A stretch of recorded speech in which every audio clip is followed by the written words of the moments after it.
আমার জমিনে এখনো আমার কাঁটাতারে আমার বোন ফেলানির লাশ ঝোলে, আমার প্রাণকেন্দ্র ঢাকায় আমার ভাই বুয়েটকে, আমার আপনারকে বুয়েটের মধ্যে দিল্লির আধিপত্যবাদ নিয়ে প্রশ্ন করায় সারা রাত পিটিয়ে করা হয় এবং তার কোনো বিচার করা হয় না।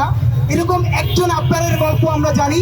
শিবিরের নাম দিয়ে এরকম অসংখ্য আপনারকে গত 15 বছরে বাংলাদেশে শহীদ করা হয়েছে।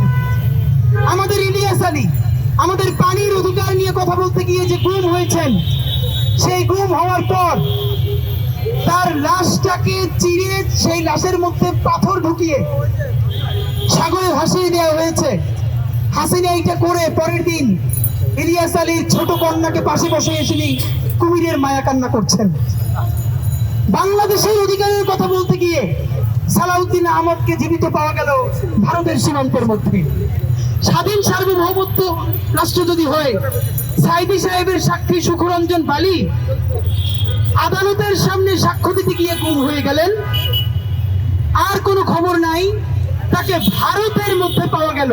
আমাকে বলেন, সাইদি সাহেবের সাক্ষীকে যদি ভারতে পাওয়া যায়, সালাউদ্দিন সাহেবকে যদি ভারতে পাওয়া যায়, আমার ভাই ইলিয়াস আলীর লাশ যদি সাগরে ভেসে যায়, আমার ভাই আপনার যদি দিল্লির আধিপত্যবাদের বিরুদ্ধে কথা বলতে গিয়ে শহীদ হয়ে যায়, আমার বোন ফলানির লাশ যদি ঘন্টার পর ঘন্টা তার কাটায় ঝুলে থাকে, তাহলে আমার স্বাধীনতা আছে, সার্বভৌমত্ব আছে, কে আপনাকে বললো?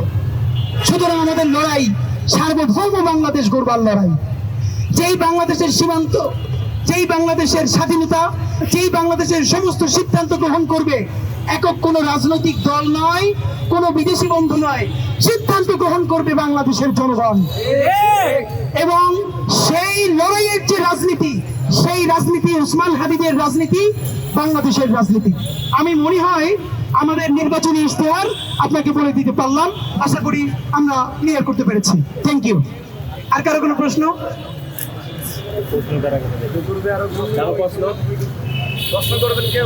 কারো প্রশ্ন থাকলে জিজ্ঞেস করতে পারেন, যে কোনো ব্যাপারে, যে কেউ, মিডিয়া অথবা অন্য বন্ধুরা। জি প্লিজ। একটা মিনিট ভাই, গত 54 বছরে যে সকল জনপ্রতিনিধি হয়েছে বাংলাদেশ তো ধরনের উন্নয়নের কথাই বলেছে, কিন্তু দুর্নীতিটাই আমরা দেখি তারপরে পৃষ্ঠাতেই দুর্নীতি চাদরে লেপটে থাকতেছে। আপনিও আজকে দাঁড়িয়েছেন দুর্নীতি দমন কমিশনের প্রধান কার্যালয়ের সামনে। এখন আমি জনপ্রতি হন কি না হন সেটা পরের বিষয়। আপনার কণ্ঠ কি আগামী দিনে এমনই সচল থাকবে যে সমস্ত টেম্পু স্ট্যান্ডে যারা দখল করছে, লঞ্চে যারা দখল করছে, বিভিন্ন দপ্তর যারা দখল করছে তাদের বিরুদ্ধে? ধন্যবাদ ভাই। আমার এবং আমার টিমের এই কণ্ঠ অবিচল থাকবে কিনা, এইটা সিদ্ধান্ত গ্রহণ করতে হবে জনতার। জনতা যদি মনে করে আমাদের কণ্ঠকে অবিচল রাখতে হবে, তাহলে অবশ্যই থাকবে। তাহলে জনতা কিভাবে মনে করবে? ধরেন আল্লাহ যদি আমাকে এমপি বানাইলো, আমাদের ভীষণ ইচ্ছা এই যে 3 জন 4 জন 5 জন লোক নিয়ে, এখন দেখেন না ফজরের ক্যাম্পেইনে যাই, অনেকেই বলে ইলেকশনের পরেও পাবেন কিনা, কি পাবেন না পাবেন এই হোপ দেখাইতে চাই না, কিছু কইলে দেখাইতে চাই।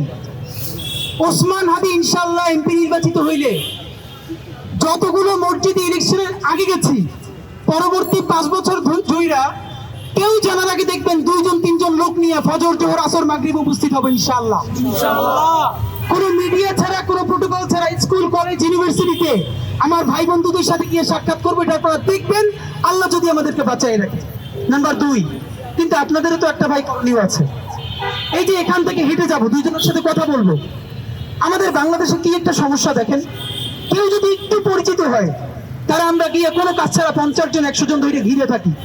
ভাই আমরা যদি যে কোনো একটু ধরেন, ভাই এমপি এমন একটা কি জিনিস বলেন তো, 300 জন এমপি হয় দেশে। বাংলাদেশের কোনো সাংবাদিকও আছে 300 জন এমপির নাম জানে?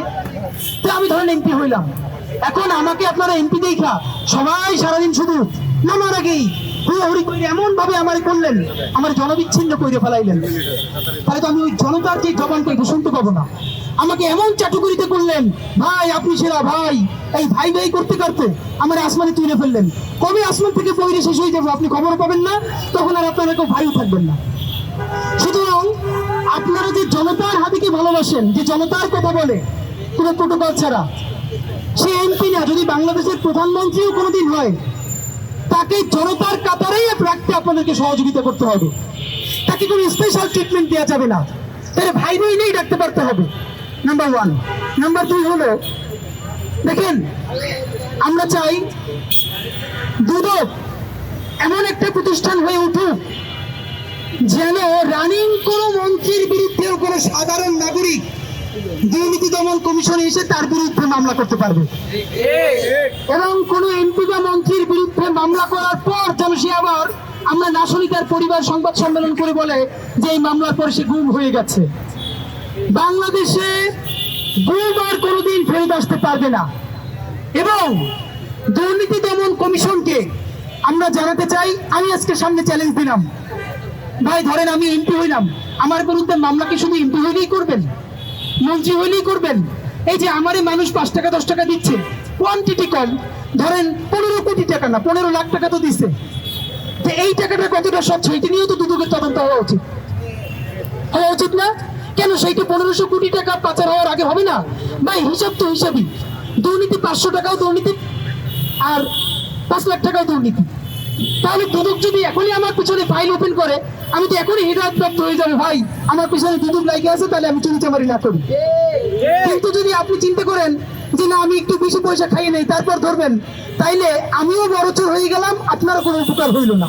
এই জন্য দুদককে অনুরোধ জানাতে চাই যে এই টাকাটা আমাকে পাবলিক ফান্ড করে, সেইটা কতটুকু অনেস্ট, কতটুকু অনেস্টলি আমরা ব্যয় করি, আপনারা সারাদিন আমাদের অবজারভেশনের মধ্যে রাখেন। এই মদ, ইয়াবা, গাঁজা সম্বন্ধে আপনার স্ট্যান্ডটা কি? দেখেন, প্রথমত বলেছি যে এই মাদক সমস্যা শুধু কিশোরগঞ্জ কিংবা ঢাকা 8-এর সমস্যা না ভাই, সারা বাংলাদেশের 56,000 বর্গ মাইলের সমস্যা। শুনেন, একটা দেশ কত অসভ্য হইতে পারে আপনারা জানেন কিনা?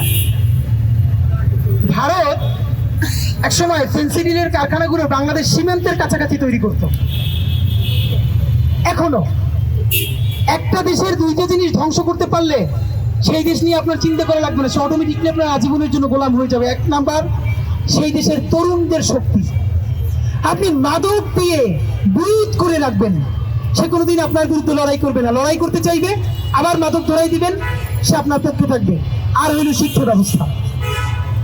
গত 15 বছরে ফ্যাসিস্ট রেজিম হাসিনা মাদকের অভয়ারণ্য গড়ে তুলেছে বাংলাদেশকে, এই জন্য যাতে তরুণ প্রজন্ম অ্যাডিক্টেড হয়ে এমনভাবে বুধ হয়ে থাকে যেন কোনো প্রতিরোধ তার বিরুদ্ধে গড়ে তুলতে না পারে। এবং নিজ হাতে এই দেশের এমপি মন্ত্রীরা এই দেশের শিক্ষা ব্যবস্থাকে ধ্বংস করছে। আজকে এক ভদ্রলোকের নাম আমি বলতে চাই, মিলন ভাই আমাকে নামে ছিলেন, এহসানুল হক মিলন ভাই। উনি যখন বিএনপির অনেক সমালোচনা করি, আজকে এই প্রশংসাটা করি।